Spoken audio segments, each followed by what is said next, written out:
അമേരിക്കയുടെ CENTCOM commander general Michael Kurilla പാകിസ്ഥാനെ പൊക്കിപ്പിടിച്ചുകൊണ്ട് രംഗത്തെത്തിയിരിക്കുകയാണ്. പാകിസ്ഥാൻ അമേരിക്കയുടെ ഫിനോമിനൽ പാർട്ണറാണെന്നാണ് കുറില്ലയുടെ വാദം. ഇത് കേട്ടിരുന്ന മുൻ US diplomat Zalmay Khalilzad CENTCOM commander general Michael കുറില്ലയുടെ തലക്കടിച്ചില്ലെന്നേ ഉള്ളൂ. എന്തർത്ഥത്തിലാണ് കുറില്ല പാകിസ്ഥാനെ വാഴ്ത്തിപ്പാടുന്നതെന്ന് മനസ്സിലാവുന്നില്ല. പാകിസ്ഥാനെ പണ്ട് അമേരിക്ക യുദ്ധ സഹായത്തിന് ഉപയോഗിച്ചിരുന്നു, അത് ഉള്ളത് തന്നെയാണ്. പാകിസ്ഥാന്റെ മണ്ണിൽ നിന്നുമാണ് അമേരിക്കയ്ക്ക് യുദ്ധം ചെയ്യാൻ ആവശ്യമായ ആയുധധാരികളെ പാകിസ്ഥാൻ അമേരിക്കയ്ക്ക് ഇറക്കുമതി ചെയ്തു കൊടുത്തത്. ഇനി 2021 കാബൂൾ എയർപോർട്ട് ബോംബിങ്ങിൽ അതിനു പുറകിൽ പ്രവർത്തിച്ച ISIS-നെ പിടിക്കാൻ ശ്രമിച്ചതിനെ ഓർത്ത് പാകിസ്ഥാനെയും അസീം മുനീറിനെയും ഓർക്കുന്നെങ്കിൽ ഒരൊറ്റ കാര്യം അമേരിക്ക ഓർക്കുക: പാകിസ്ഥാൻ ഭീകരപ്രവർത്തനത്തിന്റെ മണ്ണാണെന്നും അതുമായി ഇന്ത്യയിലേക്ക് വന്നാൽ ഇന്ത്യ നിലം തൊടിയിക്കില്ലെന്നും ഓർത്തു വെച്ചോളൂ. അമേരിക്കയ്ക്ക് വേണ്ടി പല ഡേർട്ടി വർക്ക്സും ഇപ്പോഴും ചെയ്യുന്നുണ്ടെന്ന് അറിയാം. എന്നാൽ പാകിസ്ഥാന്റെ സഹായം അമേരിക്കയ്ക്ക് കിട്ടിയപ്പോഴെല്ലാം അമേരിക്ക ഭീകരപ്രവർത്തനങ്ങളെ തിരിച്ചടിക്കാൻ ശ്രമിച്ചപ്പോഴൊക്കെ പാകിസ്ഥാന്റെ മണ്ണിൽ നിന്നുള്ള ISIS സെല്ലുകൾ ഉണർന്നെഴുന്നേൽക്കുകയും അമേരിക്കയുടെ ഓപ്പറേഷൻ വഴിമുട്ടി നിന്ന് പോയിട്ടുമുണ്ട്. പാകിസ്ഥാന്റെ 30,000 തൊട്ട് 40,000 വരുന്ന ടെററിസ്റ്റുകളാണ് പാകിസ്ഥാനിൽ തന്നെയുള്ളത്. ഈ ഇൻഫർമേഷൻ വിട്ടത് വേറെ ആരുമല്ല, പാകിസ്ഥാൻ മുൻ പ്രധാനമന്ത്രി ഇമ്രാൻഖാൻ. ജൂലൈ 2019 അമേരിക്കയെ സന്ദർശിക്കുന്ന ഇടയിലാണ് അദ്ദേഹം ഈ ഒരു കാര്യം പുറത്തുവിട്ടത്. 2018 മുതൽ പാകിസ്ഥാൻ FATF അതായത് ഫിനാൻഷ്യൽ ആക്ഷൻ ടാസ്ക് ഫോഴ്സിന്റെ ഗ്രേ ലിസ്റ്റിൽ ഉൾപ്പെടുത്തിയിരിക്കുന്ന രാജ്യം കൂടിയാണ്. സൗത്ത് ഏഷ്യ ടെററിസം ബോട്ടിൽ പറഞ്ഞിരിക്കുന്ന 80 ടെററിസ്റ്റും പാകിസ്ഥാൻ അഭയം കൊടുത്തിട്ടുമുണ്ട്. എന്തിനിത്ര പറയുന്നു? അമേരിക്കയുടെ മണ്ണിൽ US-നെതിരെ സെപ്റ്റംബർ 2001 9/11 അറ്റാക്ക് നടത്തിയ അൽ-ഖ്വയ്ദയുടെ മാസ്റ്റർ ബ്രെയിനായ ഒസാമ ബിൻ ലാദനെ അബോട്ടാബാദിൽ പാകിസ്ഥാന്റെ മിലിറ്ററി അക്കാദമിക്ക് സമീപം പാർപ്പിച്ചു പോകുന്നത് ഈ പറഞ്ഞ അമേരിക്കയുടെ ഫിനോമിനൽ പാർട്ണറായ പാകിസ്ഥാൻ തന്നെയാണ്. ഇതൊക്കെ അമേരിക്ക മറന്നാലും ക്രോസ് ബോർഡർ ടെററിസമായി ഇന്ത്യയിലേക്ക് വരുന്ന പാകിസ്ഥാനെ ഇനിയും ശക്തമായി അടിക്കും. വിദേശകാര്യമന്ത്രി S ജയശങ്കർ പറഞ്ഞ പോലെ ടെററിസ്ഥാൻ എവിടെ കൊണ്ടുപോയി ടെററിസ്റ്റുകളെ വെച്ചാലും അവിടെ അകത്ത് കയറി അടിക്കാൻ ഇന്ന് ഇന്ത്യക്ക് നല്ലപോലെ വശമുണ്ട്. Pak army chief Asim Munir US ആർമിയുടെ 250-ാം വാർഷികത്തോടനുബന്ധിച്ച് വാഷിംഗ്ടൺ വിസിറ്റ് ചെയ്തപ്പോൾ US central command CENTCOM general Michael Kurilla പാകിസ്ഥാനെ സ്തുതിപാടുകയാണ്. അമേരിക്ക പാകിസ്ഥാനെ സ്തുതിപാടുന്നതിന് കാരണം അമേരിക്കയും ഇറാനും തമ്മിലുള്ള ചർച്ച ഒരിടത്തും എത്താതെ നിൽക്കുന്നതാണ്. ഇറാന് അവരുടെ യുറാനിയം പരിപോഷിപ്പിക്കണം, അതുവഴി ന്യൂക്ലിയർ വെപ്പൺ ഉണ്ടാക്കണം. US അനുവാദം നൽകാത്തതാണ് ഇറാൻ നേതാവായ അയത്തുള്ളയുടെ പ്രശ്നം. ഇറാന്റെ കയ്യിൽ ന്യൂക്ലിയർ വെപ്പൺ കൊടുത്ത് ഇരുത്തിയാൽ ഇറാന്റെയും യമനിന്റെയും കുറെ തീവ്രവാദികളുണ്ടല്ലോ, അവര് ഇസ്രയേലിന്മേൽ കൊണ്ടുവന്ന് ഇടുമെന്ന് നെതന്യാഹുവിന് നല്ലപോലെ അറിയാം.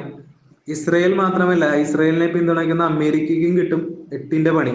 അമേരിക്കയ്ക്ക് അറിയാം ന്യൂക്ലിയർ വെപ്പൺ വയ്ക്കാൻ പറ്റാത്ത ലോകത്ത് ഏറ്റവും ഓടം പിടിച്ച സ്ഥലമാണ് ഇറാനെന്ന്. US-ഉം ഇറാനും തമ്മിലുള്ള ചർച്ച ഒരിടത്തും എത്തിയില്ലേൽ ഇസ്രയേൽ ഇറാന്റെ ആണവ കേന്ദ്രങ്ങൾ നോക്കി അടിക്കുമെന്ന് നേരത്തെ പറഞ്ഞിട്ടുണ്ട്. ഇറാന് കിട്ടിയാൽ ഇസ്രയേലിന് പിന്തുണ നൽകുന്ന അമേരിക്കയുടെ മിഡിൽ ഈസ്റ്റിൽ ഉള്ള US താവളങ്ങളിൽ അടിക്കുമെന്ന് ഇറാനും US-നെ ഭീഷണിപ്പെടുത്തിയിരിക്കുന്നു. അമേരിക്കയ്ക്ക് പ്രധാന ഓയിൽ ഉത്പാദന മേഖലകളിൽ താവളങ്ങളുണ്ട്: Iraq, Kuwait, Qatar, Bahrain, UAE തുടങ്ങിയ രാജ്യങ്ങളിൽ. ഇസ്രയേലിനെ പിന്തുണയ്ക്കുന്ന രാജ്യങ്ങൾക്ക് എതിരെ അൽ-ഖ്വയ്ദയും അമേരിക്കയുടെ ട്രംപ് അടക്കമുള്ള ആളുകൾക്കെതിരെ ജിഹാദ് ചെയ്യണമെന്നാണ് ആഹ്വാനം ചെയ്തിരിക്കുന്നത്. അൽ-ഖ്വയ്ദ തലവനായ സെയ്ദ് ബിൻ അതഫ് അൽ അവ്ലാഖി ഇസ്രയേൽ അനുകൂല നിലപാടെടുക്കുന്നവരെ തട്ടിക്കളയണമെന്ന് പറഞ്ഞ് രംഗത്തെത്തിയത്. അമേരിക്ക 6 ബില്യനാണ് ഈ അൽവാക്കിയുടെ തലക്ക് വിലയിട്ടിരിക്കുന്നത്. ഇസ്രയേലിനെ തീർക്കാനുള്ള കൊതിവെറിയിലാണ് ഇസ്ലാമിക് തീവ്രവാദികൾ എല്ലാവരും. ഇസ്രയേലിനെതിരെ എല്ലാ രാജ്യങ്ങളെയും തീർക്കാനുള്ള ഗൂഢമായ അജണ്ട പിന്നണിയിൽ ഒരുങ്ങുന്നുമുണ്ട്. അതിന്റെ പ്രതിഫലമാണ് യൂറോപ്യൻ രാജ്യങ്ങളിൽ ഹമാസ് അനുകൂലികളുടെ എണ്ണം കൂടുന്നതും. American state secretary Marco Rubio ഇസ്രയേലിനെതിരെ രംഗത്ത് വന്ന വിദേശ രാജ്യങ്ങളായ Britain, Canada, Norway, New Zealand, Australia അടക്കം രാജ്യങ്ങളോട് ഓർമ്മിപ്പിച്ചിരിക്കുകയാണ് യഥാർത്ഥ ശത്രു എന്നത് ഹമാസ് ആണെന്നുള്ള കാര്യം. ഹമാസ് അനുകൂല ആഗോള അജണ്ടകൾ ഉയർന്നു വരുമ്പോൾ മറന്നു പോകരുതെന്നും ഹമാസ് എന്നത് തീവ്രവാദ സംഘടനയാണ്, ആരും പറയാൻ മടിക്കാത്ത അതിക്രമങ്ങൾ ചെയ്യുന്നതും നിഷ്കളങ്കമായ ജനങ്ങളെ ബന്ദിയാക്കി വെച്ചിരിക്കുന്നതും ഗാസയിലെ ജനങ്ങളുടെ സമാധാനം കളയുന്നതും ഹമാസ് ആണെന്ന് ഓർമ്മിപ്പിക്കുകയും അമേരിക്ക ഇസ്രയേലിനോടൊപ്പം തോളോട് തോൾ ചേർന്ന് നിൽക്കുമെന്നും അദ്ദേഹം പറഞ്ഞു.